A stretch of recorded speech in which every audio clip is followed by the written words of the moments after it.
I'm going to talk to you guys about why I got into Krunker in the first place. So I actually got into Krunker at work, and I was playing on my work laptop.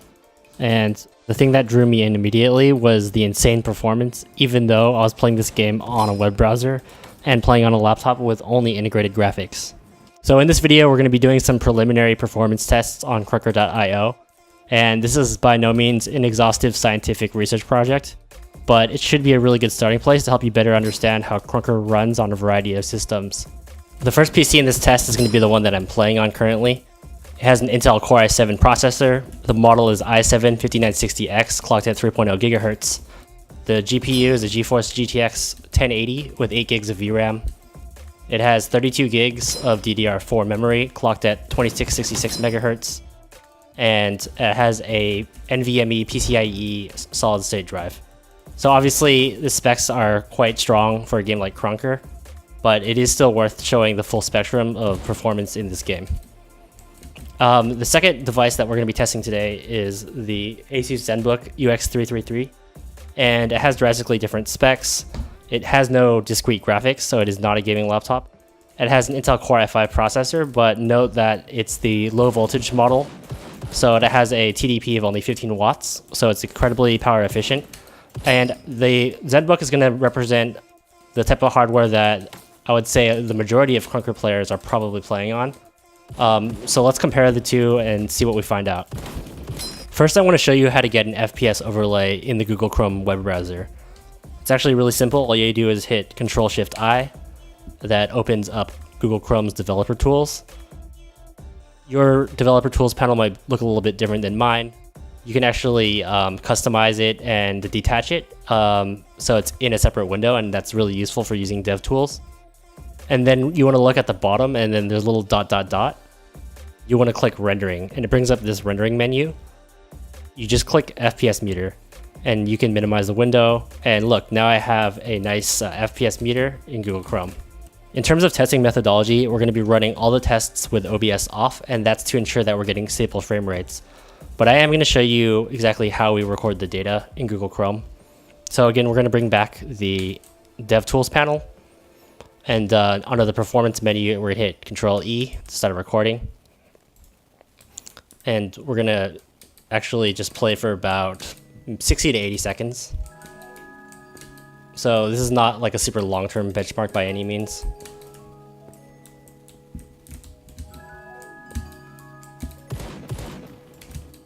Again, there's a performance hit because I'm using OBS right now.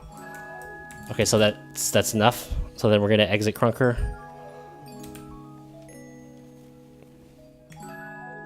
We're going to go to DevTools, and we'll hit Stop.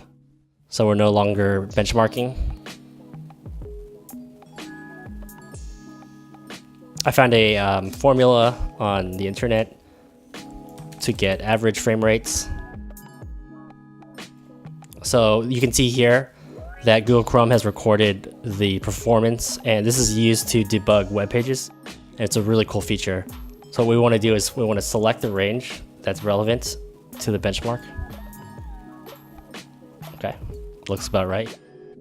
And we're going to want to hit Control-Shift-I again, and we're going to bring up DevTools for DevTools. But even before that, you can notice that this green line is pretty much stable, 100% stable. The game's frame rate is capped at the monitor's refresh rate, so in this case 144 FPS, 144 Hz. So let's take a look at the average frame rate of Krunker in this clip. So DevTools for DevTools, Control-Shift-I again. Going into the console, we're going to enter the command, hit enter, and you can see that we have 137 average FPS. So that's really, really good. We did a small sample, so let's run the test again and see what we get.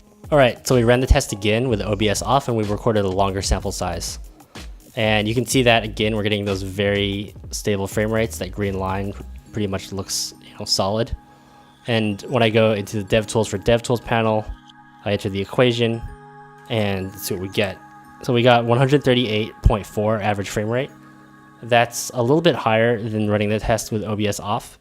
So two ways to think about it. The first test was a much shorter clip, so therefore it puts less stress on the CPU and GPU. So that could potentially have create an inaccurate benchmark that would be higher. but OBS actually only gave us a frame rate hit of like 1.5 or less frames. So that's pretty incredible. So even when you're streaming Krunker or recording videos, your PC should be able to handle it. And unlike other games where you may have to have a dedicated streaming PC, that's not the case with Krunker. That's one thing that I really love about this game. So I just ran the same test on the Asus ZenBook and I really couldn't believe the result. So we had the resolution set to 1, and you can see here for yourself. So that's actually an average FPS in a 60-second clip of 59, which is really, really good. It's really, really close to the display refresh rate, which on most laptops is going to be 60 Hertz. So that's pretty incredible. I will say that we ran the test when the laptop is very cool. When I play Krunker at work, the laptop has a tendency to heat up. So you're not going to get the same stable frame rates that you would as with a desktop PC, but it's still impressive to know that you can achieve 60 FPS on a laptop without discrete graphics. So what you're seeing now is gameplay from the official Krunker client. One thing that I could not figure out how to do is record benchmark using the client. So a lot of the FPS overlay programs like Fraps, GeForce Experience, things like that, I couldn't get to work with Krunker. So it's not going to be as scientific of a test as the Chrome browser, but I can give you some general observations. So overall, if I keep a close eye on the FPS meter, and again, this is with OBS on, I am getting a very stable frame rate. You can see that it's mostly in the 140s, but it does drop to the 130s. And again, this is on 1 resolution. So unfortunately, I don't think this data is good enough for us to say definitively if there's an actual performance difference between the client and the web browser. It does feel a little bit more responsive, but it could just be my mind playing tricks on me. Without having a way to record the data, we don't quite know yet. The client is still worth downloading regardless because of the utilities and a few neat options that you can get out of it. The last test that we're going to be running is playing Krunker on the official client using the Unlimited FPS option. When I was doing the testing earlier, I would say that the average frame rate with OBS off was really like 380, which is pretty awesome.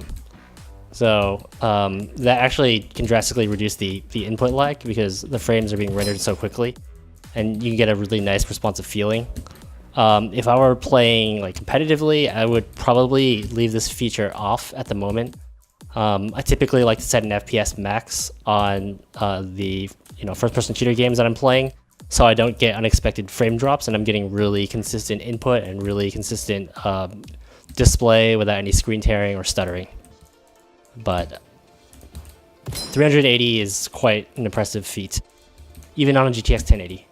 So here you can see the summary of the test results. Starting with the desktop played in the browser, we had an average FPS of 134.5. The laptop played in the browser had an average FPS of 59. The client, 140.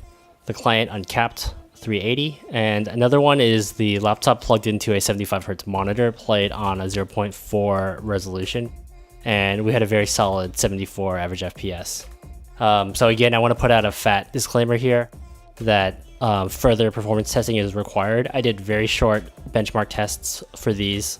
More exhaustive tests are needed to get the most accurate results, but it's a very interesting starting place. Some recommendations. So the reason why I included this extra benchmark is because I typically play when I'm using my laptop at the 0.4 resolution setting. You might think that's actually too low, but really I'd rather get 100% stable frame rates, a 74 average FPS that never drops if the laptop overheats. If you have a powerful desktop like mine, you can definitely rock a resolution of 1. I used to use 0.9, but actually 1 is 100% fine. And the uncapped client is worth experimenting with further. I don't like to use it at the moment just because of potential performance drops, but it's definitely worth considering if you like that really fast input response time. And the other interesting observation is the difference between the browser performance and the client. Again, the client tests were not a real benchmark since we cannot record frame data from the clients at the moment. And originally I said it was about the same and inconclusive, but I actually think that the client probably has like a 3 to 4 frame advantage if you factor in margin of error over the web browser. So again, the client is definitely worth downloading if you haven't yet, just for the utilities feature. But I think there actually might be a performance advantage to the client as well. So I hope you enjoyed this video, and if you do, please like and subscribe.